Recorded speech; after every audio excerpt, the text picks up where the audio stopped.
Olá pessoal, tudo bem com vocês? Professor Urbano passando aqui para explicar alguns conteúdos ligados à obesidade. Esse tema que é tão corriqueiro nos dias de hoje, né? Quem não conhece uma pessoa que é obesa ou que tem algum problema ligado a essa doença que assola nosso mundo nos dias de hoje. Esse é o PET complementar, semana 8, e as questões são para alunos do primeiro ano. Aí a gente vê nessa imagem uma pessoa obesa, né, presa no sofá, chega do serviço, fica presa lá com um cigarro, com uma bebida, o controle fica ao seu poder, né, a pessoa não tem coragem de sair para fazer uma atividade física, de comer melhor, faz tudo o que é mais fácil. Isso vai nos aprisionando aí nos nossos dias. Vamos falar de uma introdução. Qual que é o conceito de obesidade, gente? Obesidade é quem está muito acima do peso. E qual que é o risco maior da obesidade? Tem uma série de doenças que são ligadas a essa doença, né? Principalmente problemas cardíacos.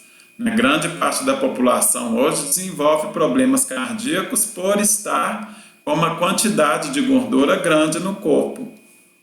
Outros problemas associados, insuficiência renal, né, ou problema de rins, problemas no sistema digestivo, problemas ortopédicos, né, artrose no joelho, na coluna. É muito comum da gente ver pessoas obesas com esse tipo de doença. Sem contar as doenças da síndrome X, que são diabetes, colesterol alto, hipertensão e a própria obesidade. E por que é importante tratar desse tema, gente? Hoje em dia, muitas pessoas são obesas. Por volta de 20% da população é obesa, né? E com sobrepeso, que não chega a ser obeso, mas já tem uma quantidade aumentada de gordura no corpo, metade da população do Brasil, 50%. Então, isso vem, né, trazer a necessidade da gente estar discutindo esse tema. E como que a gente descobre que a gente é obeso? O cálculo mais fácil é o IMC, ou Índice de Massa Corporal, em que a gente pega as variáveis peso e altura e tenta calcular ali, né? A gente primeiro, como que calcula? Primeiro a gente pega a nossa altura em metro e multiplica pela própria altura. Vamos dar um exemplo, se a pessoa tem 1,70, ela multiplica 1,7 vezes 1,7. Aí acha um valor. Ela pega o peso que ela tem, vamos supor que é 70 quilos. Ela divide 70 pelo esse valor da altura ao quadrado aí, da altura vezes a altura, e acha o valor que deu. Aí a gente tem as classificações dentro do IMC. Se fica entre 18,5 e 24,9, a pessoa está dentro do peso ideal. Se está entre 25 e 29,9, a pessoa já é considerada que está com sobrepeso. Está um pouco acima do peso, mas ainda não é obesa. De 30 para cima, a pessoa já é obesa. E de 40 para cima, a pessoa já tem obesidade mórbida. O termo morbidez ou mórbido quer dizer que a pessoa tem risco de morte, de acordo, né? No caso aqui, de acordo com a obesidade. E quais que são as limitações do IMC, gente? O IMC só olha as variáveis peso e altura. Então ele nos limita um pouco, porque atletas e pessoas que têm grande massa muscular, às vezes são classificados como obesos ou com sobrepeso, sem estar dentro dessa categoria. Por ter uma grande quantidade de músculo, né, de massa magra no corpo. Então a pessoa é considerada obesa sem ser obesa.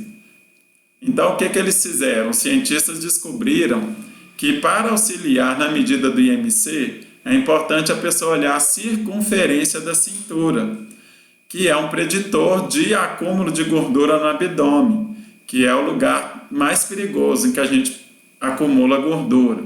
Perigoso quanto ao risco de desenvolver doenças, tá? Então a pessoa tem que olhar hoje o IMC e a circunferência da cintura para ver se não está tendo né? Problema com excesso de gordura no corpo. O número de corte da circunferência de cintura é de 88 centímetros para as mulheres e de 102 centímetros para os homens. Aí eu pus uma foto para a gente ilustrar onde que a gente olha a circunferência da cintura. A gente pega uma fita métrica e olha 2 dedos, mais ou menos, 2 centímetros acima do umbigo. Aí você olha a medida que deu, para ver se está abaixo daqueles números de corte que eu acabei de falar. 88 para as mulheres e 102 para os homens. Aí aqui a gente traz um quadro da relação entre o índice de massa corporal e a circunferência da cintura e suas correlações com o risco de desenvolver doenças do coração ou cardiopatias. Se a pessoa tem um IMC baixo e a circunferência de cintura baixa, ela é considerada um risco médio de desenvolver doenças cardíacas. Se ela tem sobrepeso, está um pouco acima do peso e circunferência baixa, risco aumentado. Se ela é obesa pelo IMC e circunferência baixa, alto risco de infarto e doenças do coração. Agora vamos pegar circunferência de cintura alta, né? Com IMC normal, risco aumentado. Com sobrepeso, alto risco. Agora, se a pessoa tem o IMC de obeso com a cintura alta, vamos falar assim, o risco é muito alto da pessoa desenvolver doenças do coração. E quais que são as causas da obesidade? O que causa a obesidade, né, na pessoa? Primeiro é a genética e sua relação com o metabolismo. Tem gente que já nasce com uma tendência maior de ter um metabolismo mais baixo. Com isso, ela vai acumular mais gordura no corpo. Tem gente que acontece o contrário. Já nasce com uma tendência maior de ter um metabolismo mais acelerado, queimando mais gordura e não acumulando, né, esse tipo de substrato no corpo. Aí vai de pessoa para pessoa. E outros são os fatores psicológicos e ambientais, principalmente a danada da ansiedade. Se a gente às vezes está em casa sozinho, no tédio, ansioso, esperando alguma coisa acontecer, o que a gente faz, né? Muitas vezes a gente desconta na comida, come mais do que a gente está com vontade de comer. Aí, se isso virar uma rotina, todo dia eu faço isso, ou com uma frequência alta, eu tendo a acumular mais gordura no meu corpo. E aí vem o famoso balanço calórico que a gente já estudou, né, na semana 3 do PET 1. Nós vamos passar aqui rapidinho só para relembrar. Se a pessoa, olhando a balança de cima, se a pessoa gasta menos energia, que é o lado vermelho, do que ingere, né? Se ela come mais do que gasta, vamos falar assim para vocês me entenderem, ela tem uma tendência maior, né, de engordar, de acumular energia na forma de gordura. Olhando a balancinha de baixo, se ela tem um gasto calórico maior do que a ingestão de calorias pela alimentação, ela tem um metabolismo mais alto por conta da atividade, e com isso ela consegue perder peso, né? Onde que simplesmente é assim que acontece o balanço calórico. Vocês viram aquele exercício lá de 15 dias em que a gente calculou o balanço calórico da pessoa lá, né? Olhou a taxa de metabolismo basal, olhou as calorias da ingestão alimentar e olhou o gasto calórico com atividade. Aí assim a gente consegue calcular o balanço calórico. E como que a gente combate a obesidade, gente? A melhor relação para o combate da obesidade ainda é dieta hipocalórica, dietas com pouca caloria e exercício físico. Por quê? A dieta vai fazer com que a ingestão calórica seja menor e o exercício vai manter o metabolismo alto ou vai aumentar esse metabolismo para promover esse gasto calórico mais alto, gastando assim a quantidade de energia necessária na forma de gordura que a gente acumula no nosso corpo.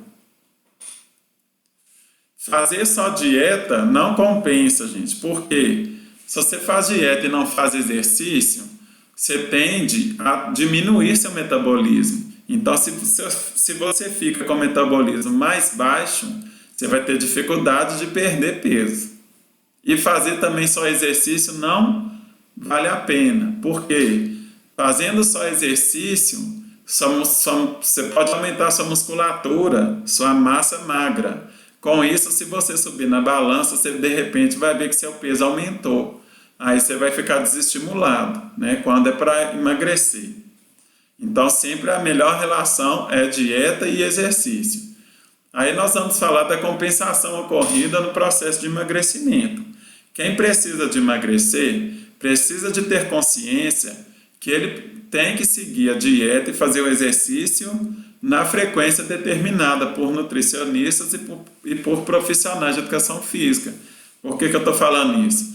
Não adianta você fazer dieta e exercício a semana inteira e chegar no final de semana, por exemplo, fazer uma compensação porque você procedeu bem. Acaba que o trabalho todo que você teve vai por água abaixo, né? Então, assim, quem está passando por processo de emagrecimento precisa de ter consciência e disciplina de que essas compensações não podem ser feitas, porque senão atrapalha no processo.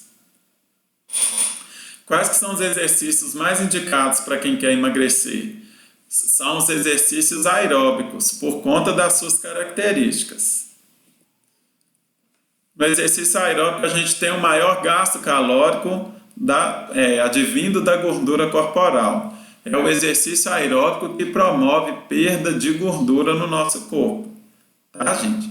É esse tipo de exercício, exemplo de exercício aeróbico: corrida, caminhada, ciclismo e natação. Esse tipo de exercício é que vai fazer com que a gente perca gordura. Você consegue ficar um tempo maior na atividade com uma intensidade menor de exercício.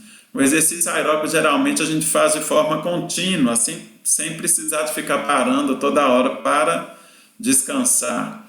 Então, você diminui a intensidade dele e aumenta a duração, né? Aumenta o tempo do exercício. Isso também vai fazer com que você perca mais calorias na forma de gordura. Além disso, envolve grandes grupos musculares. Aí você tem uma percepção maior do exercício que você fez. Exemplo, se você faz uma corrida, envolve muitos músculos das pernas, né? Principalmente da coxa. Ciclismo, a mesma coisa. Natação usa muito músculo peitoral, músculo das costas, sem contar o treino respiratório. Então tá aí só para exemplificar. Agora, a pessoa, mais uma vez eu falo de disciplina. A pessoa que vai fazer um exercício aeróbico para emagrecer, é importante ela se manter na atividade, porque ela não vai ter resultado rápido. É a persistência no exercício que vai trazer esses ganhos. Agora eu trago algumas dicas e metas, né, de reeducação alimentar. Mais do que promover um emagrecimento, é importante a gente educar nossos costumes alimentares para ter uma qualidade de vida maior e também para evitar a obesidade. 1. Faça de 5 a 6 refeições por dia. O ideal é a gente fazer umas 6 refeições. Por quê? Porque assim a gente não diminui nosso metabolismo. Quando a gente fica com fome, nosso metabolismo diminui. Aí a gente tende a perder menos caloria. Frutas nas sobremesas e nos lanches, né? Frutas geralmente têm um baixo teor de caloria e nos ajudam nesse processo. Coma verduras e legumes no almoço e no jantar, também por conta do tanto de vitaminas e do baixo índice de calorias. A porção de carne deve ser do tamanho da palma da mão. Isso é para não ter excesso de consumo de proteína, né? Carne tem muita proteína. Então, se a gente come em excesso, vira gordura também. Sem contar que tem algumas carnes que têm uma quantidade de gordura muito grande. Então, o ideal é do tamanho da palma da nossa mão. Troque a gordura animal por vegetal e coma com moderação. A gente não tem que abolir a gordura da nossa dieta, gente. A gente tem que consumir pouco, tá? e de preferência vegetal, óleos, azeite extra virgem, né? E evitar a gordura animal, né? Banha, manteiga, por exemplo. Modere nos açúcares, e nos doces. Uma quantidade elevada de açúcar também vira gordura no nosso corpo, sem contar o risco de diabetes. Diminua o sal e alimentos ricos em sódio, para também diminuir o risco de hipertensão. O ideal de ingestão de sódio por dia é de 6 gramas de sódio, seria uma tampinha de caneta cheia de sal. Mais do que isso é excesso. Consuma leite ou derivados na quantidade recomendada. Geralmente um copo de leite já dá, para aumentar a nossa quantidade de cálcio e fortalecer nossos ossos. Consuma pelo menos uma porção de cereal integral. Cereais integrais possuem fibras, que nos auxiliam também no controle do colesterol, por exemplo. Coma uma porção de leguminosas por dia. Exemplo de leguminosas: feijão, lentilha, grão de bico. Por que, gente? Leguminosas, elas têm uma quantidade de ferro ideal para evitar da gente ter uma anemia, por exemplo. Reduza o álcool e evite o consumo diário. Álcool também em excesso vira gordura no nosso corpo, sem contar os riscos de doença no fígado, né? Doenças hepáticas. Beba no mínimo 2 litros de água. A água é ideal para a gente manter nosso equilíbrio interno, a nossa homeostase. Se a gente bebe pouca água, a gente pode ficar desidratado e atrapalhar nessas questões. Faça pelo menos 30 minutos de atividade física todos os dias. A recomendação hoje em dia é fazer 150 minutos de exercício por semana. 5 sessões de 30 minutos, né? 3 de 50, você consegue. Aprecie sua refeição, coma devagar, mastigue bem o alimento. Se você come rápido, você não manda o sinal para o seu cérebro que você está saciado, que você está satisfeito. Aí você acaba comendo mais do que devia. Então, gente, a minha ideia é essa, tá? Passar essas dicas para vocês. Aí vocês resolvam as questões lá no Conexão Escola. Se tiver alguma dúvida, vocês me procurem, tá? Um forte abraço.